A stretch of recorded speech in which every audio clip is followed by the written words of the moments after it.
नमस्कार मित्रों, आप सभी का कुछ बातें बातें में स्वागत है दोस्तों। दोस्तों एक समय हुआ करता था जब आतंकवादी पाकिस्तान में होते थे, अफगानिस्तान में होते थे या फिर मिडिल ईस्ट के किसी दूसरे देश में होते थे और किसी दूसरे देश को धमकियाँ देते थे या फिर किसी दूसरे नेता को धमकियाँ देते थे। लेकिन वो समय अब धीरे-धीरे बीत रहा है। ऐसा नहीं है कि पूरी तरह से वो बीत गया है, लेकिन अब जो नया दौर चालू हो रहा है, वो दौर है जिसमें कि कनाडा, अमेरिका में बैठे हुए आतंकवादी वहाँ से किसी देश को या फिर किसी धर्म या समुदाय को धमकी देंगे।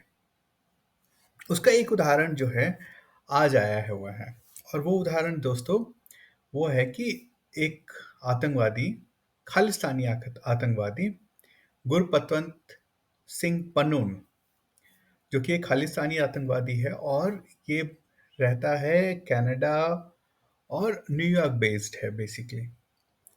और इसने एक एक धमकी दी है और साथ साथ में एक एडवाइजरी भी जारी की है। धमकी किसको दी है? धमकी एक तो बेसिकली भारत सरकार को दी है और उसने कहा है कि जैसे पहले हमने एयर इंडिया के एक फ्लाइट को उड़ा दिया था, उसी तरह से हम 19 तारीख या उस चीज़ के बाद से हम एयर इंडिया की किसी भी फ्लाइट को हम लोग उड़ा देंगे। और उसने एडवाइजरी किसको दी? उसने एडवाइजरी दी है सिखों को। और वो कहता है कि किसी भी सिख को उस तारीख के बाद से एयर इंडिया की फ्लाइट यूज़ नहीं करनी चाहिए और वो करेंगे तो उसके लिए जिम्मेदार जो है वही होंगे। तो दोस्तों ये पहली बार हुआ है सिखों के खालिस्तानियों के द्वारा किसी फ्लाइट को उड़ाया गया है? नहीं, ये पहली बार तो हुआ नहीं है। इससे पहले जब क्या बोलते हैं जस्टिन ट्रूडो के पिताजी जब वहाँ के प्राइम मिनिस्टर हुआ करते थे, तो उस समय भी 23 जून 1985 को एक एयर इंडिया की फ्लाइट थी और उसको उड़ा दिया गया था और उसमें लगभग 329 लोग या 331 लोग के करीब मारे गए थे। और उसकी जो जांच हुई थी 2005 में, कनेडियन गवर्नमेंट ने जांच की थी और उन्होंने कहा था कि खालिस्तानी जो ग्रुप हैं उन लोगों ने इस प्लेन को उड़ाया गया था और कोई एक इंद्रजीत सिंह रियात करके है, वो उसको कन्विक्ट किया गया था। तो दोस्तों, तो ये जो है कनाडा की सरकार, देखिए अभी जस्टिन ट्रूडो जिस तरह से उनका जो रवैया है खासकर खालिस्तानियों के प्रति, या फिर इससे पहले भी और भी दूसरे लोग जो हैं जैसे बांग्लादेश के जो मुजीबर रहमान और उनके परिवार को मारने वाले जो आतंकवादी है उसको भी वहाँ पर उन्होंने शरण दी हुई है। और जितने भी खालिस्तानी आतंकवादी हैं जो कि भारत से भाग भाग कर गए हैं उनको भी वहाँ पे उन्होंने शरण दी हुई है। तो ये इसलिए कि ये क्या कारण है दोस्तों कि अमेरिका जो है या फिर कनाडा जो है ऐसे आतंकवादियों को पाल रहा है। देखिए, जो वेस्ट जो है, वेस्ट हरदम से आतंकवादियों के खिलाफ रहा है, वो मिडिल ईस्ट में लड़ता रहा है और अपनी उन्होंने सेनाएं भेजी हैं। देश के देश जो है आतंकवाद के नाम पर उन्होंने बर्बाद कर दिए हैं। लेकिन अब जब उनके उनके घर में बैठकर कोई व्यक्ति किसी एक दूसरे देश को धमकाता है या फिर किसी दूसरे समुदाय को धमकाता है, तो वो उस पे कोई कार्रवाई नहीं करते हैं और कहते हैं कि वो एक एक्टिविस्ट हैं। जब कनाडा जैसे देश में या फिर अमेरिका में भी काफ़ी सारी बार प्रदर्शन हुए हैं भारत के विरुद्ध, और वहाँ पे जब लोग कहते हैं जहाँ पे कि वो लोग रेफरेंडम कराते हैं कि भारत में जो है एक सिख राज्य होना चाहिए। राज्य बेसिकली एक वहाँ से खालिस्तान एक देश बनना चाहिए भारत में, एक एक हिस्से को तोड़कर वहाँ पे एक अ, खालिस्तान देश बनना चाहिए। उसमें बहुत सारे दिल्ली से लेके काफ़ी सारे इलाके, काफ़ी बड़ा इलाका है।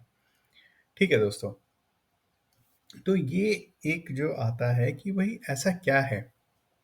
ठीक है, इसके बाद एक और चीज़ आती है जो इस्लामोफोबिया वाला है। देखिए, अभी जो इज़राइल में हुआ है, जिसमें कि हमास के आतंकवादियों ने वहाँ पे गए और लगभग आतंकवादी हमला किया। 1400 लोगों को मार दिया और 240 लोगों से ज़्यादा लोगों को बंधक बनाकर लेके चले गए। लेकिन यूनिवर्सि यूएस की यूनिवर्सिटीज़ में, बड़ी-बड़ी यूनिवर्सिटीज़, हार्वर्ड हो गया, यूनिवर्सिटी ऑफ कैलिफोर्निया हो गया और तमाम तरह की यूनिवर्सिटीज़ में होना ये चाहिए था कि इन हमास के आतंकवादियों के खिलाफ प्रदर्शन निकलने चाहिए थे। लेकिन ये बड़ा सही है कि प्रदर्शन निकले तो, लेकिन प्रदर्शन हमास के फेवर में निकले और इज़राइल के अगेंस्ट निकले। और ये सब होने के बाद भी दोस्तों, कहीं पे भी किसी भी कोई कमी नहीं आ रही है।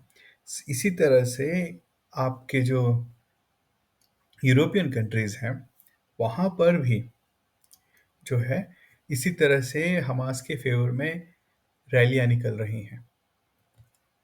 और एक और जो चीज़ है, अरब नेता ने कहा था कि वेस्टर्न कंट्रीज़ को या फिर यूरोप को लगता है कि वो मुस्लिम्स को ज़्यादा जानते हैं या फिर अरब्स को ज़्यादा अच्छे से पहचानते हैं। और उन्होंने कहा था कि कि यूरोप और ये जो अमेरिका है, इनका ये जो अ, दुविधा है या फिर ये जो स्मार्टनेस है, ये आने वाले समय में ख़त्म हो जाएगी। और उन्होंने कहा था कि अगली वेव जो है टेररिज्म की जो है वो यूरोप और अमेरिका से निकल के आएगी, वेस्टर्न कंट्रीज से निकल कर आएगी। तो वो कहीं ना कहीं ये तो दिख रहा है, ये दिख रहा है। ठीक है दोस्तों।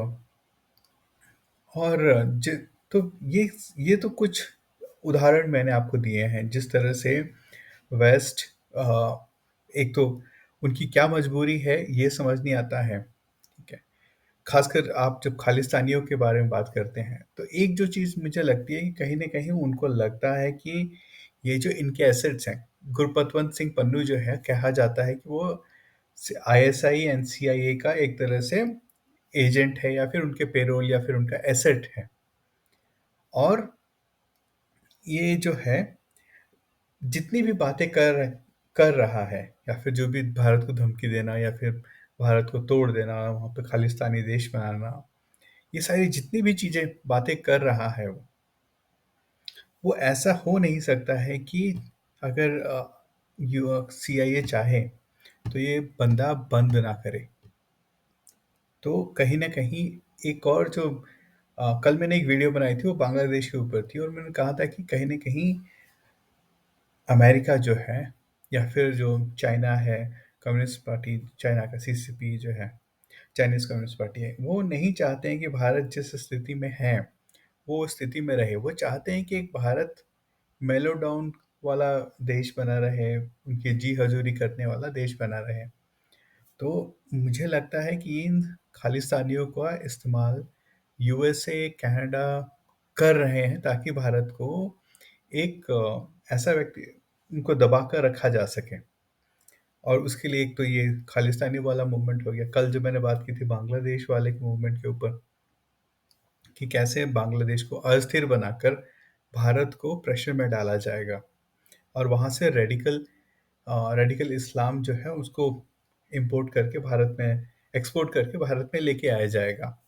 तो वो एक बात हमने देखी थी। उसके बाद जिस तरह से कुकी आतंकवादियों ने कहर बरपाया है आपके मणिपुर में, तो ये एक इसमें तो अगर देखा जाए तो उसका एनालिसिस किया जाए तो आपको सीधे पता चलेगा कि कुकी आतंकवादियों का बाहर से समर्थन था। और बाहर से समर्थन किसका था? तो सीसीपी आप चाइनीज कम्युनिस्ट पार्टी का था। उसके बाद आप यहाँ से ले लीजिए म्यांमार, तो पहले ही काफ़ी परेशान में फंसा हुआ है। वहाँ पे मिलिट्री रूल चल रहा है और उसके बाद में गृह युद्ध जैसे हालात भी धीरे धीरे बन रहे हैं, क्योंकि जो कुछ स्प्लिंटर ग्रुप्स हैं वो ऑलरेडी अभी कल परसों के जो न्यूज़ में आया था उसमें ये था कि भाई वहाँ पे वो जो स्प्लिंटर ग्रुप्स हैं उन्होंने आर्मी के जो 2-3 चौकियाँ हैं और ये सब जो हैं एरियाज़ को उन लोगों ने कैप्चर कर लिया है। तो धीरे-धीरे ये जो पूरा जो गेम चल रहा है वो कहीं न कहीं भारत को एक तरह से मतलब इंटरनल या फिर उनके बॉर्डर के पास में काफ़ी सारे ऐसे एरियाज़ बना दिए जाएँ, जहाँ पे कि जिनकी वजह से भारत उन उन्हीं सब में फँसा रह जाए और जो बड़ी जो चीज़ें हैं, उसको आगे ना लेके जा पाया जाए। तो अ, ये मुझे तो लगता है कि एक और चीज़ मैं कहना चाहूँगा वीडियो खत्म करने से पहले कि ये सारी चीज़ें जो कर रहे हैं वेस्टर्न कंट्रीज़, खासकर आपके अमेरिका हो गया, कनाडा हो गया, कहीं उनकी हालत जो है पाकिस्तान की तरह ना हो जाए।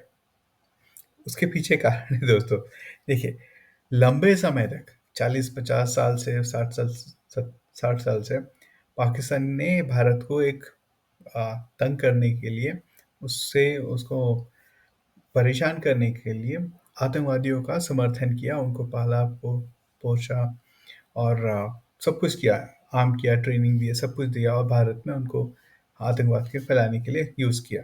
लेकिन आज जो आतंकवाद है, उनको ही काट रहा है। आज आज उनको अपने मुस्लिम भाइयों को, जो अफ़गानी मुस्लिम भाई हैं, उनको अपने देश से बाहर निकालना पड़ रहा है ज़बरदस्ती। और आप जानते उसके और उसकी जनसंख्या क्या है, जिनको बाहर निकाल उठा के फेंक रहा है, वो है 17 लाख। ये बहुत बड़ी संख्या होती है दोस्तों। और उसके देश में, पाकिस्तान में आए दिन कोई ना कोई आतंकवादी घटना घट ही रही है, जिस या फिर आतंकवादी या तो उनकी जो कैंटोनमेंट्स हैं या फिर जो उनकी जो चौकियाँ हैं या फिर आर्मी के सेंटर्स हैं, इधर-उधर उन पे अक्सर ही हमला हो रहा है। चाहे वो बलूचिस्तान लिबरेशन आर्मी कर रहा हो, चाहे बलूचिस्तान लिबरेशन ऑर्गेनाइज़ेशन कर रहा हो, चाहे क्या बोलते हैं, तहरीक-ए-तालिबान पाकिस्तान जो है, वो कर रहा है, चाहे सिंधी, वहाँ पे भी एक मूवमेंट चल रही है, वहाँ पे भी आतंकवादी आए दिन उनको वहाँ पे ठोकते रहते हैं। आज ही जो हुआ है कि 6 आतंकवादियों ने उनके मियांवाली एयरबेस जो है, पाकिस्तान का सबसे बड़ा एयरबेस है, वहाँ पे अटैक किया और वहाँ पे अटैक करके जो एक ऑफ़िशियल फ़िगर जो आई है कि 6 एयरक्राफ्ट को उन्होंने तबाह कर दिया है। लेकिन अब जो उससे बाहर की जो न्यूज़ आ रही है, उसमें है कि भई ये 6 नहीं, ये उसकी संख्या जो है काफ़ी बड़ी है। रडार यूनिट्स और इन सब चीज़ों को तबाह कर दिया गया है। तो मैं तो बस यही कह रहा हूँ कि आप इतने ज़्यादा आगे ना निकल जाइए अमेरिका और इन लोगों से कि आप लोग एक्सपर्ट हैं रिजीम चेंज करने में। अमेरिका की खासकर सीआईए और ये सब जो हैं, वो एक तरह से एक एक्सपर्ट हैं रिजीम चेंज करने के लिए। वही रिजीम चेंज जो है वो बांग्लादेश में अभी करने की चाह रहे हैं, ताकि वो बांग्लादेश नेशनलिस्ट पार्टी आ जाए, जो कि एक तरह से उनका जो आइडियोलॉजी है वो रेडिकल इस्लाम से काफ़ी मेल जोल खाता है, उसको सपोर्ट कर सकें।